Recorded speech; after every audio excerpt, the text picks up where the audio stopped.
أعوذ بالله من الشيطان الرجيم بسم الله الرحمن الرحيم মুসনাদে আহমদ শরীফের হাদিস। হযরত জাবের ইবনে আব্দুল্লাহ রাদিয়াল্লাহু তাআলা আনহু হইতে হাদিসটি বর্ণিত আছে। হযরত জাবের ইবনে আব্দুল্লাহ রাদিয়াল্লাহু তাআলা আনহু হইতে হাদিসটি বর্ণিত আছে।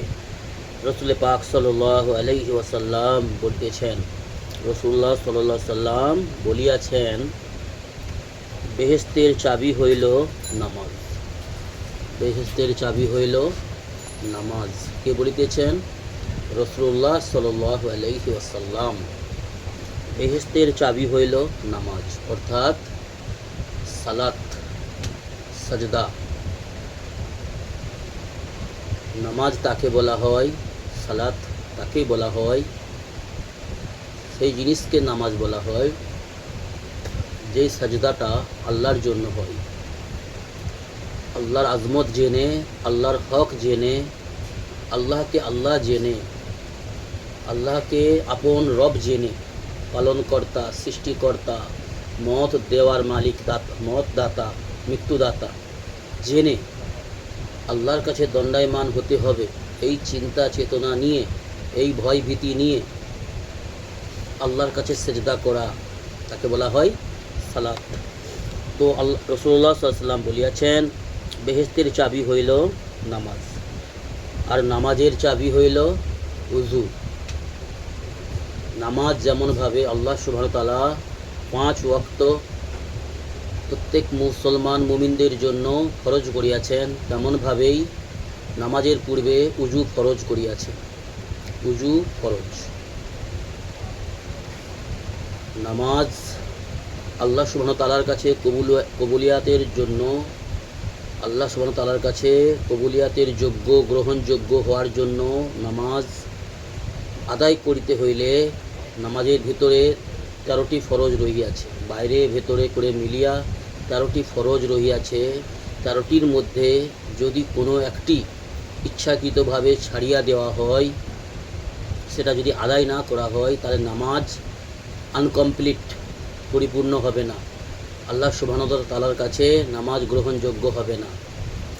ইসলামে কোনো প্রকার ছাড়াছাড়ি, বাড়াবাড়ি চলবে না। ইসলাম কমপ্লিট।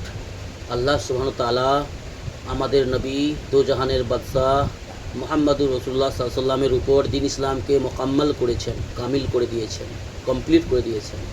ইসলামের মধ্যে কোনো বাড়াবাড়ি, ছাড়াছাড়ি উম্মতের জন্য চলবে না।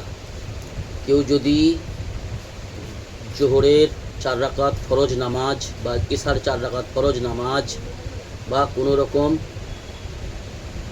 যে কোনো নামাজে 2 রাকাত নামাজে 4টে সেজদা, 4 রাকাত নামাজে 8টা সেজদা, কেউ যদি বলে আমি 4 রাকাত নামাজে 8টার জায়গায় 9টা সেজদা করব, একটা এক্সট্রার সেজদা করব, তো নামাজ ভঙ্গ হয়ে যাবে, নামাজ নষ্ট হয়ে যাবে, চলবে না।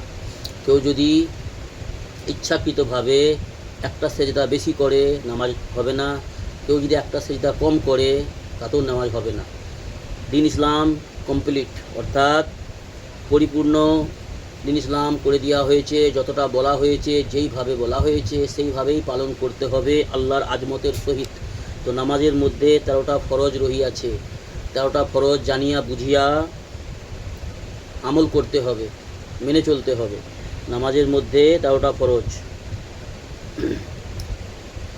এইগুলি জানা অত্যন্ত জরুরি আমাদের জন্য। জেনে বুঝে আমল করা প্রয়োজন, জরুরি। 13টা ফরজ, তার মধ্যে বিস্তারিত কেতাবের মধ্যে পাবেন, হাদিসের মধ্যে পাবেন, কিন্তু এগুলো আলেম ওলামাদের কাছে জানকারি নেওয়া আমাদের জন্য জরুরি। শরীর পাক, কাপড় পাক, জায়গা পাক, সতর ঢাকা, দাঁড়ানো, ক্যাম করা, দাঁড়ানোকে ক্যাম বলা হয়। দাঁড়ানো, ক্যাম করা, দাঁড়িয়ে নামাজ পড়া ফরজ সুস্থদের জন্য। অসুস্থদের জন্য বিধান আলাদা রয়েছে, কিন্তু দাঁড়ানো সুস্থ মানুষের জন্য, সুস্থদের জন্য দাঁড়িয়ে নামাজ পড়া ফরজ। ক্যাম করা, রুকু করা, সাজদা করা, 2টি সেজদা, 1টি রুকু, নিয়ত করা, কাবার দিকে রুখ করা, তাকবীরে তাহরিমা বাঁধা এবং শেষ বৈঠকে বসা, আত্তাহিয়াতই বসা, এইভাবে 13টা ফরজ আদায় করতে হয়, তবে হবে কমপ্লিট নামাজ, পরিপূর্ণ, আল্লাহর কাছে গ্রহণযোগ্য। নামাজের পূর্বে উজু করা ফরজ। উজুর মধ্যে 4টি ফরজ রহিয়াছে।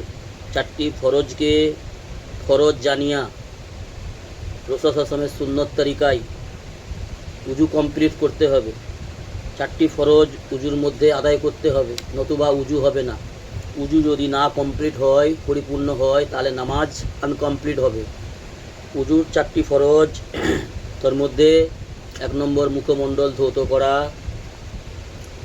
সুন্দরভাবে উত্তম রূপে মুখমণ্ডল ধৌত করা। 2 নম্বর 2টি হাত, হাতের আঙুল থেকে নিয়ে ডান হাত, বাম হাত, আঙুল থেকে নিয়ে এই হাতের গাঁট পর্যন্ত উত্তম রূপে ধৌত করা।